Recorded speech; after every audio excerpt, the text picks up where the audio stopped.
Bon, alors, je vais vous parler de la prévention d'allergies alimentaires chez le nourrisson atopique. Et là, je vous rapporte une conférence qui a été faite au congrès d'allergologie à Rabat en 2019. Donc, le nom de la personne qui l'a présenté. Et j'ai trouvé que c'était bien. Elle nous a donné son diaporama. Et donc, je vous le transmets à sa place. Donc, l'alimentation, le problème allergologique pose un grand problème à l'allergologue. Pourquoi? Parce que en France, par exemple, il est en augmentation très importante pour les allergies alimentaires et ça touche de plus en plus des enfants jeunes qui présentent des polyallergies, des polysensibilisations. Et cela impacte énormément la qualité de vie de l'enfant, mais également de sa famille, avec toujours un couteau sur la gorge parce qu'il y a un risque d'anaphylaxie. On doit leur délivrer une trousse d'urgence, on doit leur faire un projet d'accueil individualisé au niveau de l'école, et puis on va leur imposer une éviction de plusieurs aliments.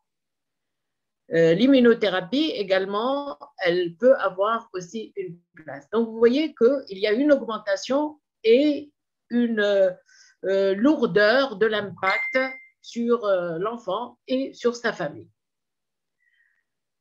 Alors, bien sûr, ce qui nous préoccupe, c'est comment essayer de diminuer ces allergies alimentaires en faisant de la prévention primaire ou secondaire.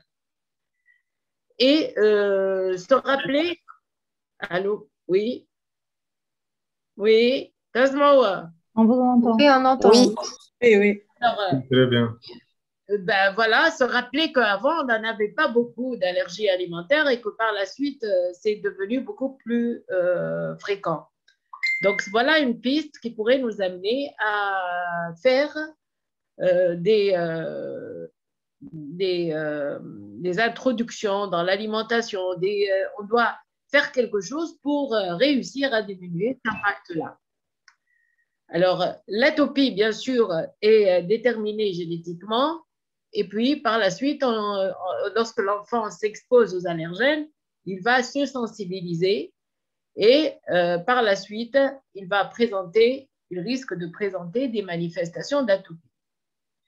Les manifestations d'atopie qui sont schématisées par la marche atopique comprennent d'abord l'allergie alimentaire, la dermatite atopique, puis l'asthme et en dernier la rhinite allergique. C'est ce qu'on appelle la marche atopique. Donc finalement, les nourrissons à risque de faire des maladies allergiques, ce sont les nourrissons issus de parents qui ont un terrain atopique ou une maladie allergique. Ou bien les nourrissons qui ont une dermatite atopique, mais qui est modérée et sévère, mouche légère. Donc le risque quand un parent dans la famille, quand il y a un parent qui a une allergie, le risque chez l'enfant est de 25 à 35%. Quand un parent est allergique, le risque est de 33 à 48%. Quand les deux parents sont allergiques, le risque est à 50-60%. Quand les deux parents ont la même allergie, le risque monte à 70-80%. Ce qui fait que dans votre interrogatoire, le seul fait de voir si dans la famille il y a une atopie est un bon prédicteur du risque atopique chez le nourrisson.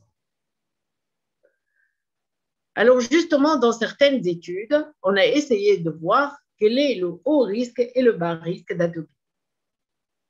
Et quand on a voulu voir si le fait de définir le haut risque par l'atopie familiale et ou la dermatite atopique sévère, modérée à sévère, on a vu que dans cette étude-là, chez des enfants de 12 mois, le haut risque était évalué à 16%, selon les critères que je vous ai cités, et le faible risque était de 84%.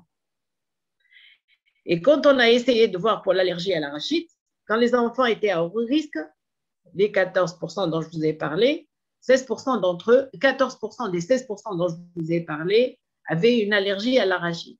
Mais quand le risque était faible, 0,8% des 84% avaient une allergie à l'arachide. Donc, vous voyez que le fait d'identifier un haut risque et un bas risque selon les critères dont je vous ai parlé, à savoir l'atopie familiale et la dermatite atopique modérée et sévère, c'est un bon critère d'évaluer le risque. Cependant, dans cette étude-là, quand même, 23% des cas d'allergie à l'arachide n'ont pas été repérés par les critères de haut et bas risque. Alors, comme je vous ai dit, quand on se rappelle avant, il y avait beaucoup moins d'allergies et qu'avec le temps, elle est devenue beaucoup plus fréquente. Donc, il faut prendre en considération, d'abord, bien sûr, la génétique, ça on n'y peut rien, mais également l'environnement auquel l'enfant est exposé, l'alimentation de cet enfant, est-ce qu'il a été allaité ou pas, la grossesse, comment elle s'est déroulée, la microbiote, l'accouchement par césarienne ou pas, la prématurité, la barrière cutanée par l'eczéma et la dermatite atopique, est-ce qu'elle est altérée ou est-ce qu'elle ne l'est pas?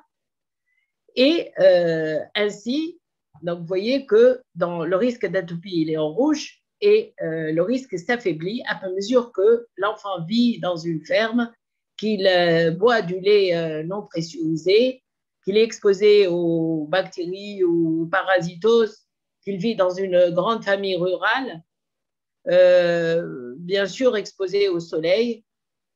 Et donc, vous voyez que de façon comme on revient vers les origines et on voit qu'avant, on était plus protégé. Et qu'à mesure qu'on est devenu plus propre, on s'expose aux antibiotiques, à une hygiène excessive, une insuffisance de la vitamine D, eh ben, on s'expose plus aux allergies et ces allergies deviennent de plus en plus sévères. Alors, les facteurs d'environnement qui ont rendu encore plus les allergies sévères, c'est que l'alimentation a été perturbée totalement par les habitudes alimentaires nouvelles qui se sont implantées dans chaque pays. Les fast-foods, les aliments qui viennent d'autres pays, de l'Asie par exemple, et, etc. Donc, le mode de vie aussi urbain par rapport au mode de vie rural qui protégeait, avec les facteurs pro-inflammatoires, la pollution, l'hygiène excessive. Donc, tout ça rentre en compte pour favoriser les allergies et les rendre encore plus sévères. Alors, la première question qui se pose, faut-il faire des restrictions alimentaires et allergéniques à la mère qui est enceinte et qui va allaiter? En fait, on a constaté, parce qu'au départ, on disait à la maman, il ne faut absolument pas manger tous les allergènes, le lait, les fruits secs, etc. Mais avec le temps et les connaissances, on est revenu à des convictions autres. Parce qu'on a vu que l'éviction du lait de vache, de l'œuf, de l'arachide ne diminuait pas l'allergie, le risque allergique. Et parfois, il l'augmentait. Que la consommation d'arachide peut diminuer le risque d'allergie à l'arachide chez l'enfant. Donc, l'éviction est inefficace pour prévenir les maladies allergiques. Ce qui fait que maintenant, on ne recommande pas à la mère qui a dans sa famille un risque d'atopie d'avoir des restrictions pendant la grossesse. Bien sûr, elle doit allaiter et le fait qu'elle puisse manger tout, elle fera ainsi spontanément une induction de tolérance parce que les allergènes vont passer dans le lait maternel et vont faire l'effet de l'induction de tolérance. Alors, d'autres pistes de prévention, des études ont été faites sur la peau du bébé, également sur la tolérance digestive, et il y a eu plusieurs études dont je vais vous rapporter les résultats. Concernant la dermatite atopique et l'allergie. Donc, on a constaté que l'enfant, le nouveau-né, qui avait une perte transcutanée d'eau significative à J2 de vie, donc, était prédictif de dermatite atopique à 6-12 mois.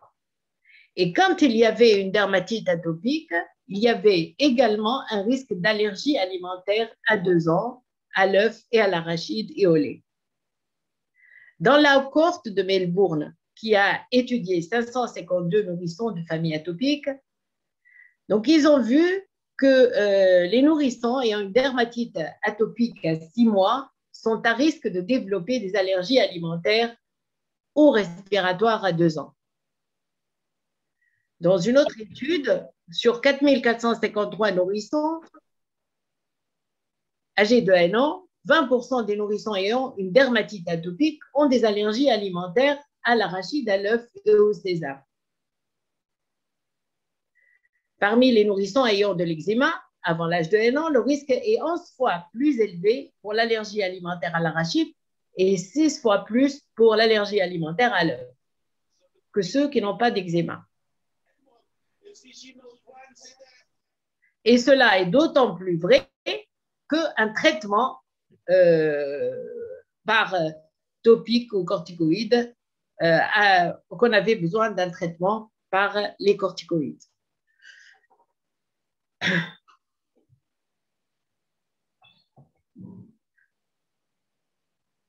Donc, pour un traitement préventif maintenant, puisqu'on a vu dans ces travaux-là qu'il y avait un risque d'allergie alimentaire qui est très important chez les enfants qui ont une dermatite atopique.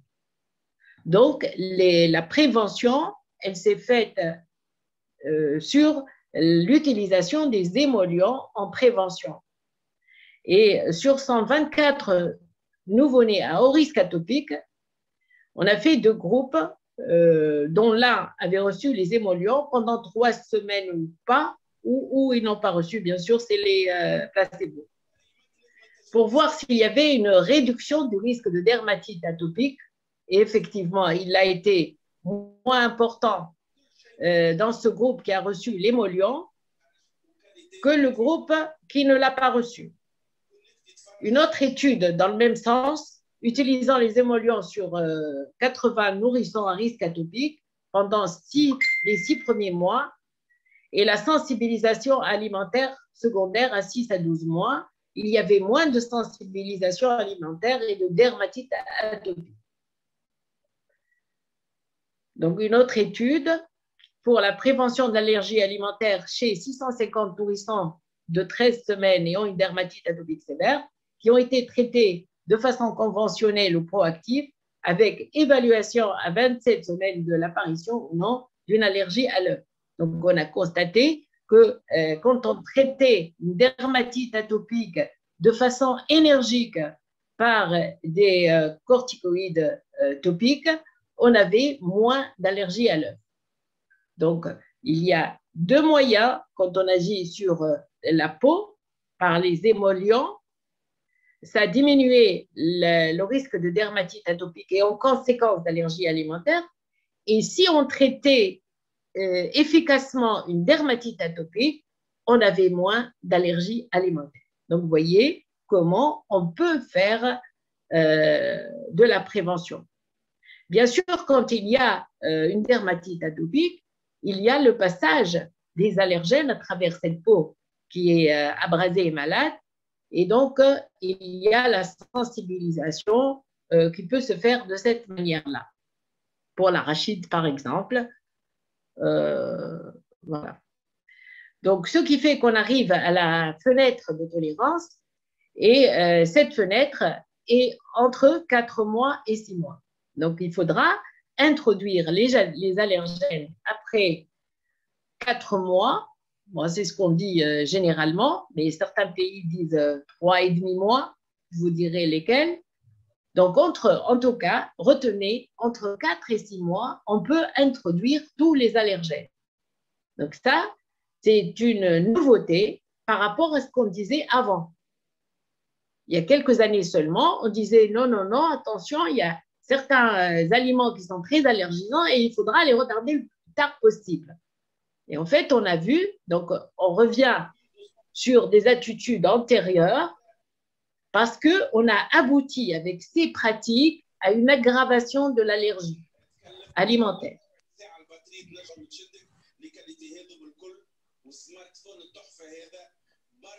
L'autre, سكروا التليفون ولا الراديو s'il vous plaît. Sophia. Oui, on vous entend très bien. Ah bah super génial. Oui. Et donc, on doit maintenant, on est revenu, donc vous rappelez nos grands-mères et tout ça, et même nos mères, elles disaient souvent, moi j'ai tout donné, j'ai tout alimenté, il n'y a rien eu, ils ont grandi quand même. Et peut-être c'est ça un peu qui protégeait notre population par rapport à celle de l'Europe. Et quand je compte comme on est en train de revenir en arrière, et donc les recommandations sont que à partir de 4 mois révolus, on peut donner tous les allergènes à l'enfant. Ma femme a la restriction concernant l'œuf, ni restriction concernant les fruits secs, ni le gluten. OK? Alors, les aliments lesquels, comme il n'y a pas de restriction du tout, on peut introduire aussi bien l'œuf, l'arachide, le lait, les fruits à coque, tous ces aliments qui sont reconnus être allergisants. Et il y a des études pour dire que justement, vaut mieux les introduire. Alors, on commence par l'œuf. Il y a eu 5 études qui ont concerné 1915 enfants qui ont une introduction de l'œuf entre 4 et 6 mois. Et le risque allergique a diminué de façon significative. Et l'efficacité était meilleure quand l'œuf était cuit que quand l'œuf était cru. Pour la consommation d'arachide, on a vu que dans une population qui a fait l'objet de cette étude, on donnait à ses enfants 6 grammes de protéines d'arachide par semaine.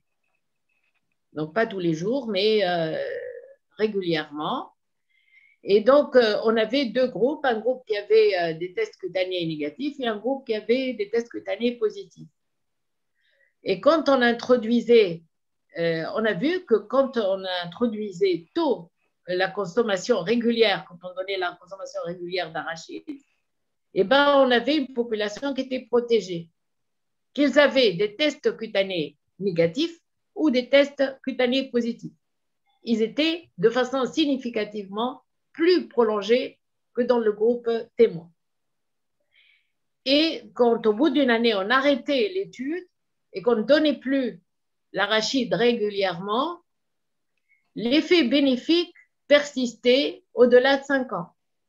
Et donc, vous voyez que le risque chez les enfants qui avaient des tests cutanés négatifs ou des tests cutanés positifs était significativement moins important quand on introduisait l'arachide. Non, 5 ans, on avait 5 ans après l'introduction de l'arachide, comme je vous ai expliqué, le bénéfice. Donc voilà comment on peut donner 2 grammes 3 fois par semaine, soit environ 3 cuillères.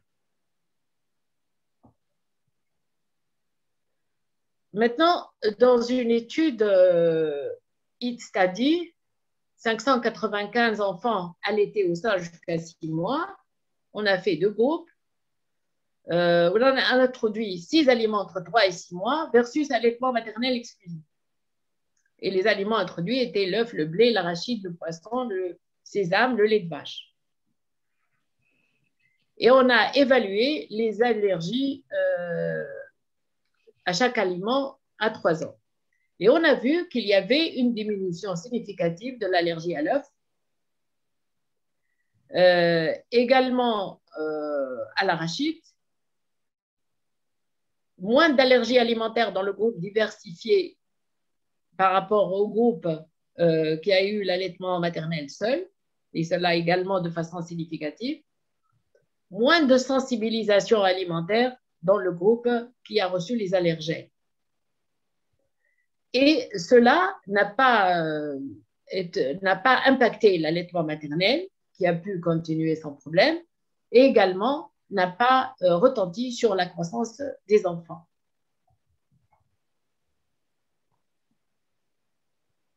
Donc, dans cette étude en Finlande, on a vu que l'introduction retardée de certains aliments, la pomme de terre, l'avoine, le riz, le blé, la viande, le poisson et l'œuf, était associée à une sensibilisation augmentée aux allergènes alimentaires à l'âge de 5 ans. Ce qui fait qu'il recommandait la diversification en Finlande à 3,5 mois. Et il recommandait l'introduction de la pomme de terre en premier. Dans ce rapport-là, de 2019, la NSEC, SES, d'allergie alimentaire, donc ne recommande pas de régime alimentaire chez la mère qui est enceinte. Et la diversification alimentaire ne doit débuter ni avant l'âge de 4 mois, ni après l'âge de 6 mois, donc au cours de la fenêtre de tolérance entre 4 et 6 mois. Et une fois que la diversification a commencé, tous les allergènes peuvent être introduits. Alors, le lait maintenant. Comment on peut prévenir l'allergie aux protéines de lait de vache? On a vu que l'allaitement maternel n'était pas protecteur et certains qui ont utilisé l'hydrolysa ou le lait à chat ont vu, hypoallergéniques, ont vu que finalement, on est revenu sur tout ça et qu'on ne pouvait pas utiliser les hydrolysats en prévention, ni d'ailleurs de lait hypoallergénique. Donc, concernant le lait de vache, il y a eu une étude qui a été faite en 2016 publiée et qui a fait 4 groupes d'enfants. Il y avait un groupe qui a été allaité au sein exclusif sans complément de lait de vache, un groupe qui a eu des compléments rares et irréguliers de lait de vache, un groupe qui a eu un complément régulier de lait de vache mais pas quotidien, et il y a un groupe qui a reçu quotidiennement du lait de vache. Et on a vu que ceux qui étaient protégés contre l'allergie alimentaire étaient ceux, et de façon significative, ceux qui avaient reçu du lait de vache quotidiennement. Dans cette étude également de 2019, on a vu que les réactions au lait étaient plus importantes dans le groupe où on n'a pas introduit le lait de vache que dans le groupe où il y a eu une introduction du lait de vache entre 0 et 3 mois. Et cela aussi bien des réactions générales au lait que les sensibilisations au lait et que les allergies au lait. Ce qui fait les recommandations vont sur le nouveau-né qui ne pose aucun problème, s'il a des antécédents familiaux d'atopie. Si la mère allaite, il faudra on pourrait introduire une formule normale contenant le lait de vache. Et si bien sûr la mère n'allaite pas, on introduit une formule normale. S'il n'y a pas d'antécédent, l'allaitement maternel ou formule normale est bien sûr ce qui est recommandé. Donc le nouveau, c'est le fait que la mère allaitante, on doit, ça surprend, on doit lui introduire tous les jours un petit biberon de lait de vache. Bien sûr, sous forme de formule lactée, bien entendu. Moi, je dis du lait de vache frais. Les recommandations du groupe de gastro-entérologie en 2017, l'EBSGAN, recommande l'introduction des aliments entre 4 et 6 mois, les aliments allergisants dès 4 mois, les enfants à haut risque atopique parce qu'ils ont un eczéma et une allergie à l'œuf, l'introduction de l'arachide doit être entre 4 et 11 mois. Donc, l'immunothérapie préventive de l'arachide et des fruits à coque, donc entre 4 et 6 mois, il faudra les introduire chez tous les nourrissons. ou bien ceux qui ont un risque atopique. Et donc, en fait, nous, on n'est pas beaucoup concernés par l'arachide, mais ça devient un sacré problème en France, par exemple. Et donc, ils recommandent d'introduire 2 grammes par semaine de protéines d'arachide. Donc, ils disent même pour tous les enfants, et non pas seulement pour les enfants à haut risque seulement. Mais en tout cas, on est d'accord, pas d'hydrolysat de lait de vache. Donc, voilà l'avenir. Est-ce que c'est bien sûr pas chez nous, hein, mais c'est de donner ce magma, ce sachet qui contient des noix de cajou, de pistache, des noix de pécan, noisettes, noix, amandes, œufs, avoine, arachide, sésame, crevettes, morue, soja, blé, lait. L'ajna, quoi, pour l'enfant et pour prévenir. Bien sûr, est-ce qu'il faut le faire? Donc, voilà, pour conclure, quand on a un risque atopique, donc est-ce qu'on pourra agir pour que l'enfant ne développe pas l'allergie? Donc, il y a des pistes que je vous ai citées aujourd'hui. L'allaitement maternel, bien sûr, on continue à le recommander, mais faut-il donner un complément? Mais le complément ne doit pas être une seule fois, parce que si on fait une seule fois, attention, ça favorise l'allergie au lait de vache. Mais si on donne régulièrement, ça pourrait peut-être protéger. Enfin, les études le disent. Il y a des pistes, hein. C'est à voir. En tout cas, il y a aussi des pistes sur le crémage à la naissance. Ça aussi, c'est quand même nouveau, qu'on n'est pas en train de faire, mais pourquoi pas? Donc, le fait de crémer à la naissance pourrait éviter la dermatite atopique et par la suite l'allergie alimentaire. Ce qu'on est sûr et certain, c'est diversifier entre 4 et 6 mois, y compris pour l'œuf, l'arachide, il n'y a pas de restriction. Et bien sûr, dans le doute, il faudra bien sûr faire un bilan allergologique, des tests cutanés, des IgE spécifiques, etc. Voilà.